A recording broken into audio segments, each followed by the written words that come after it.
is a hidden gem in the Arab world.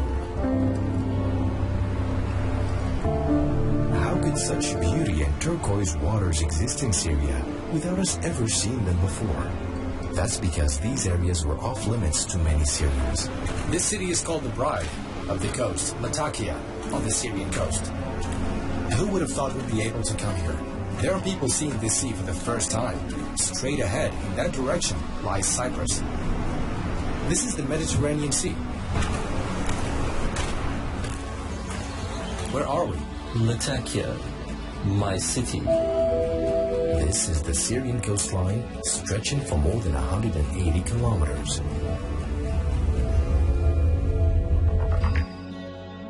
Just an hour away from the coast is Homs. We own this land! The capital of the revolution and Syria's largest province. How did people live here? Look around at that area. Look over there. Look at the houses you pass by. Most of the city looks like this.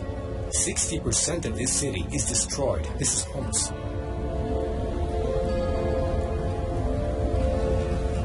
This is Homs. It has suffered massive destruction, just like many other Syrian cities.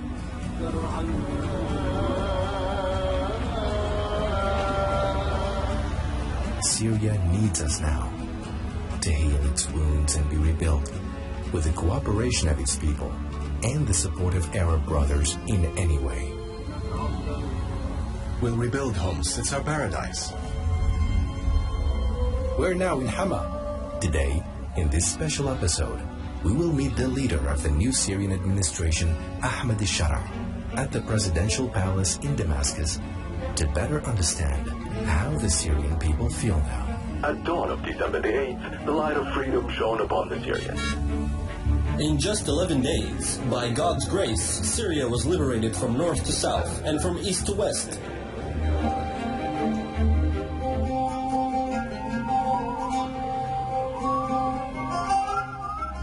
Hello. Welcome. Hi, how are you? What was the best feeling for you?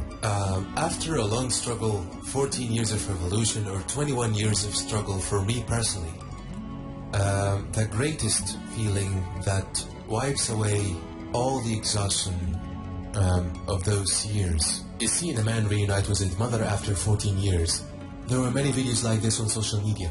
Someone seeing his brother after 10 years, another meeting his mother after 14 years, others reuniting after 8 years, and many others crying in joy. Families were torn apart, but now families are coming back together, and that's why people are happy.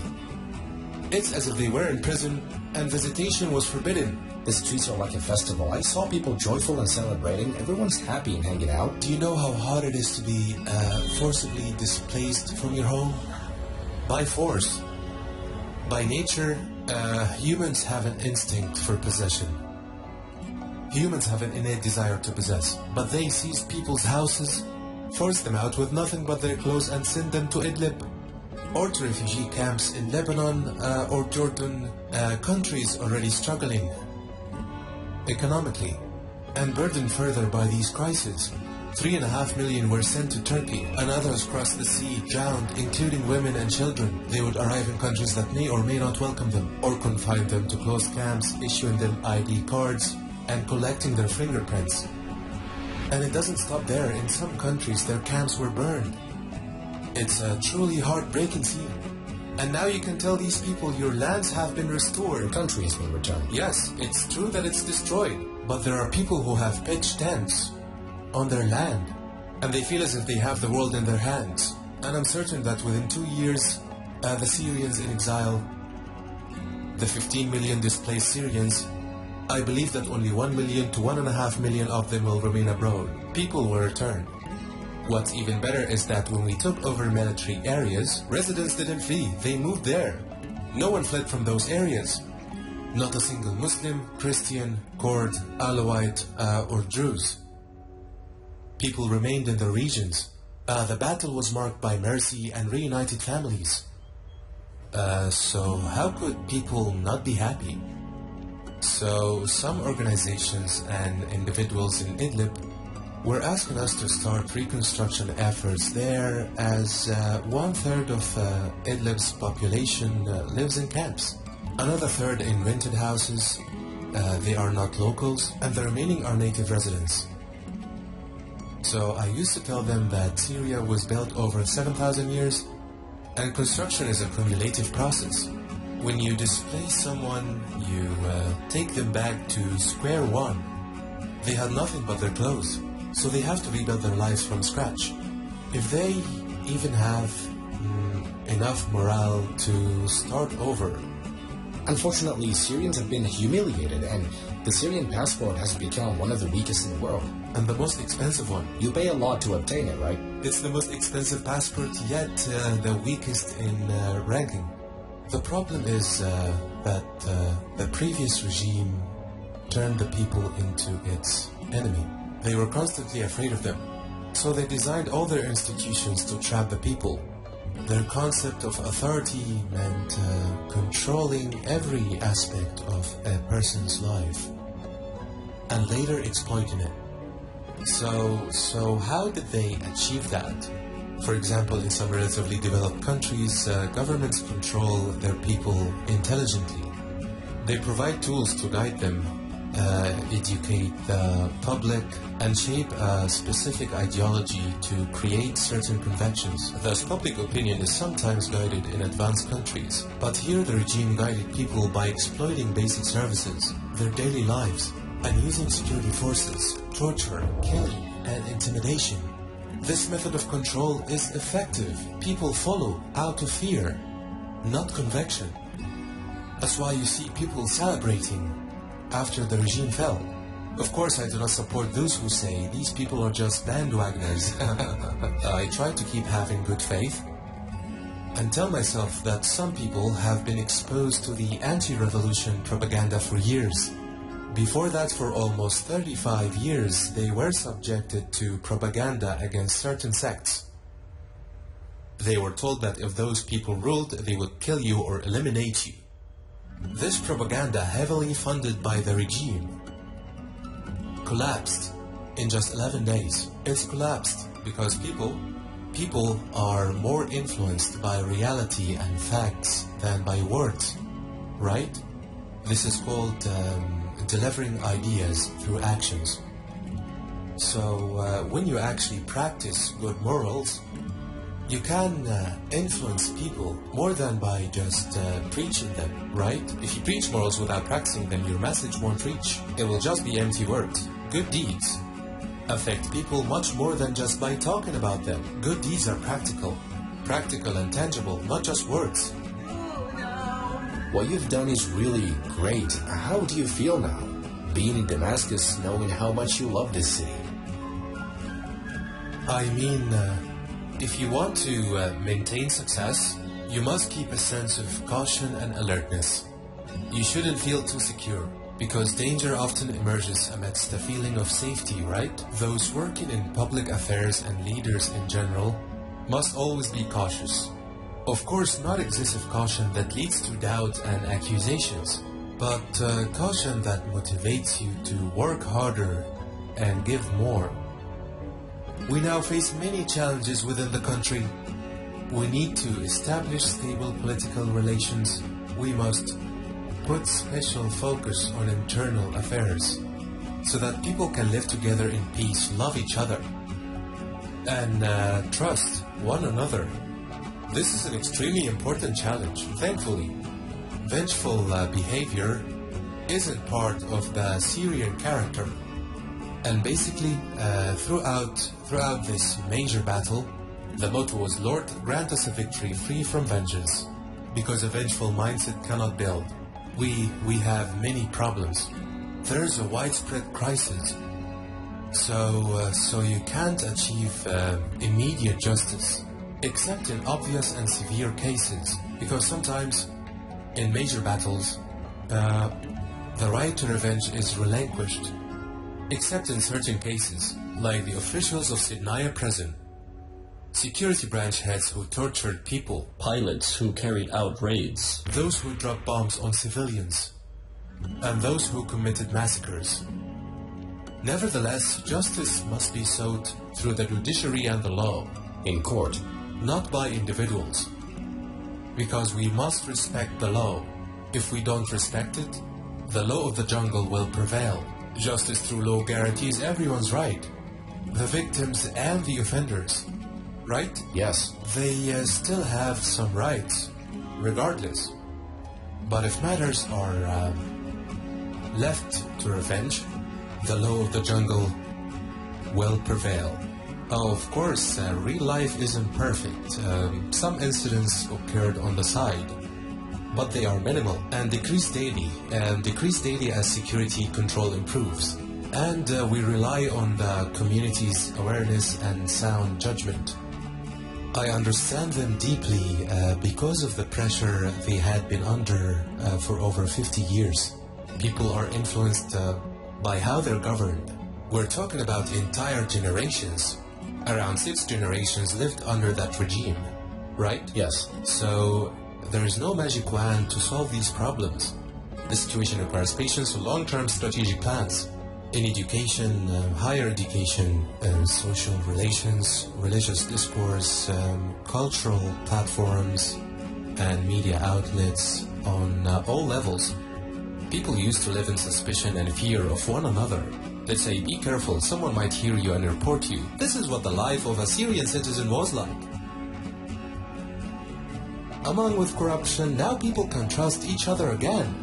Anyone can express their opinion freely now, as long as they don't break the law and damage public property or disrupt the social life. Today there is a significant social harmony in Syria, capable of creating a new life that people haven't experienced in nearly 50 years. For the first time. For the first time, living together with love. Now the first thing we did, we announced amnesty since the beginning of the battle. And this amnesty greatly helped people. So now that we've won, we can't arrest people and persecute them, because we must maintain our credibility. We have a credibility, we gave people our word, and we cannot go back on it now. And if we didn't do this, it would have been overwhelming for people. They would have been afraid, nervous, and much blood would have been shed. The policy of amnesty during the battle had a positive impact and helped avoid a lot of bloodshed. They all left their clothes behind and fled. Now that God has blessed us with victory, we cannot start shedding blood and arresting people, as that would destroy our credibility. We must balance between individual rights and general amnesty. The amnesty must be comprehensive, and thank God, He granted us victory at minimal cost. And this is the greatest form of victory. What would we have gained if we had won but Damascus was destroyed? What would we have gained if we had won but Aleppo was destroyed? The regime entered Khan Shaykhun and Ma'arat al-Nu'man, but they were empty. After being completely destroyed, turning them into uninhabitable cities. Can we call that a victory? No, it wasn't. They won land, but we had the people. That's the true victory. Victory is achieving great outcomes with minimal losses. So it's unacceptable to deceive people by announcing amnesty and then later holding them accountable. First, we must recognize that God honored us this way, and that we must uphold our moral integrity and keep our promises. Another important point is that we must have clear priorities while building the new country. What are those priorities? The priority is to build institutions that achieve a good level of justice among people, right? And prevent past mistakes from being repeated. We must build the country properly. So, if personal rights claims hinder this process, I'd say that building the country takes the precedence. Let people breathe for a while, rebuild together, and prioritize forgiveness. Except for those who committed systematic and organized crimes, like who carried the Hula massacre, those who committed massacres and those who raped women, tortured detainees, or committed other crimes. Those are excluded. These individuals didn't even return to their homes. They didn't accept the amnesty. They fled immediately once we reached them. So they didn't respond to the amnesty. And I don't consider myself morally obligated towards them. As for everyone else, they cannot take justice into their own hands. There are courts, a judiciary, and laws. Complaints can be filled properly. If the accused was among those included in the wartime amnesty, then our moral, religious, and logical duty is to say we no longer have a claim against this person. When people say we neglected the right to revenge, I respond, we gave you back Syria. We restored your greatest right. Today our name is Damascus, right? Damascus has returned to the international stage. We have repositioned a country that once disturbed the entire world. But today we have restored the foundations of this civilization and returned to its strategic, political, economical, and social standing. So you cannot waste this great opportunity just to take revenge. I must protect everyone's right, even if it costs me my life. I've never avoided delivering justice to anyone in my entire life, even if it was at my own expense. But now, our priority must be to adopt a state mentality. The mentality of the state must prevail. A vengeful mindset cannot build a country. A revolutionary mindset cannot build a country. The revolution is characterized by agitation and reactionary behavior, which may work for overthrowing a regime but is not suitable for building one. That's why I say today that for us the revolution is over. It's part of our history that we cherish and celebrate, but we shouldn't carry on with it into this phase. Imagine trying to build the country with factions. Would it work? No. So the country must have institutions, a president, a parliament, an executive government, and strategic plans. We must have short-term, medium-term, and long-term strategies. We must have targets and figure out how to achieve them, such as developing economic infrastructure, education, healthcare, telecommunications, and innovation. We must catch up with the world within a few years. God willing, the Syrian passport will have significance in a few years. Well said. Well said. What pained me the most was seeing people scramble for passports and how badly they were treated at airports. Syrians felt inferior to other nationalities because the citizens' strength comes from their countries, and our country was filled with corruption and social oppression. It was a country without a weight in the world.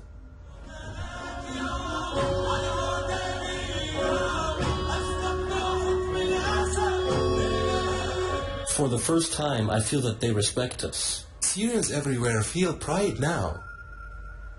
Syrians around the world feel pride today. The wars of the oppressed have not succeeded in the last 100 years. There's widespread Arab solidarity now. That's true. Today, we have written a new chapter in history. We fought a war of the oppressed with no resources, and yet we managed to get our rights back. Because rightfulness is far stronger than falsehood. Rightness itself is a power that pushes you forward. All you need is to work on yourself properly, take the right steps, and trust in God. As long as you're on the side of truth. And you must be wise, of course, because sometimes even rightful people can be reckless, right? You must be both righteous and wise. You also need to understand the meaning of leadership, which is to know when to act and when to hold back. You must know where to stand. Right? Thank you very much. Thank you for your time. I wish Syria a bright future.